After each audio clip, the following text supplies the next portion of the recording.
Hey foodies, it's Crystal. Welcome back to my gadget kitchen. Today I'm making homemade apple chips.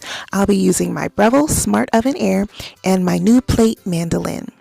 Now the Breville has 13 cook settings and I will be using the Dehydrate setting to make these chips. This mandolin is going to help me slice the apples quickly and evenly. In addition to slicing, this cool gadget also juliennes and makes waffle fries. That was totally the selling point for me. I want to make some waffle fries. Look out for a video coming soon. Now, I have never dehydrated anything before, so I really had no idea what I was doing. So I just had to, kind of play around with it to get it figured out. First, I started with 4 cups of water and the juice of half a lemon. I read online that this helps to keep the apples from turning brown while they're dehydrating.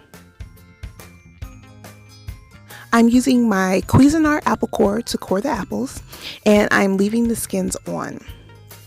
I have 2 different types of apples. I have 2 Golden Delicious and 1 Fuji apple. I wanted to do a little sweet and tart kind of thing. So this is my very first time using this, and I'm not using it right, so don't laugh at me. The guard keeps slipping. But the point is, I'm slicing the apple and it's sliced really fast and really good.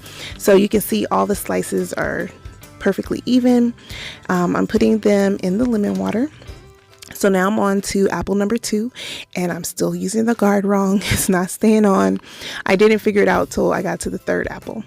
But anyways, there's no waste when you slice. It goes like all the way down to the very end. So I think that's pretty awesome. So after I reread the directions, I saw that the guard is supposed to slide down the side of the mandolin, and it actually attaches. So now I'm using it and it's not slipping off and sliding. So after the apples soaked, I drained them in a colander, and now I am placing them on the mesh basket. This comes with the Breville, and then I ordered 3 more from the Breville website. So I patted the apple slices with a paper towel to dry them, and one of the trays I sprinkled with some cinnamon sugar. So I googled dehydrating apples because I really wasn't sure about temp and time, and I wound up deciding to use 145 degrees for 12 hours. That was way too long and way too high, because after about 15 minutes the apples were already starting to curl up a little bit. So I brought the temp down to 135, and then even that was still too high.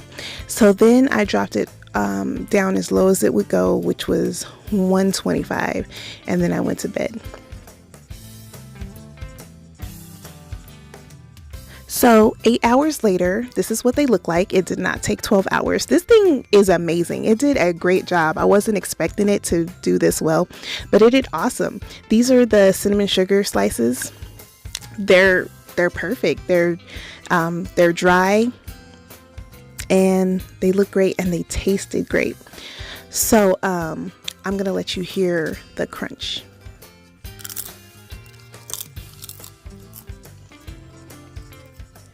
I removed the apple chips from the trays and I placed them in mason jars. And I will say that this oven did a great job at dehydrating. I feel like it really can replace your dehydrator, or if you don't have a dehydrator, you don't need to buy one if you have this oven. I can't wait to dehydrate more things. So the next time I do apples, I know to set it to 125, and it should take 8 to 9 hours. So if you liked this video, please give me a thumbs up, and as always, thanks so much for watching. Be sure to like, share, and subscribe, and remember, get out of that drive-thru and get into the kitchen. Bye.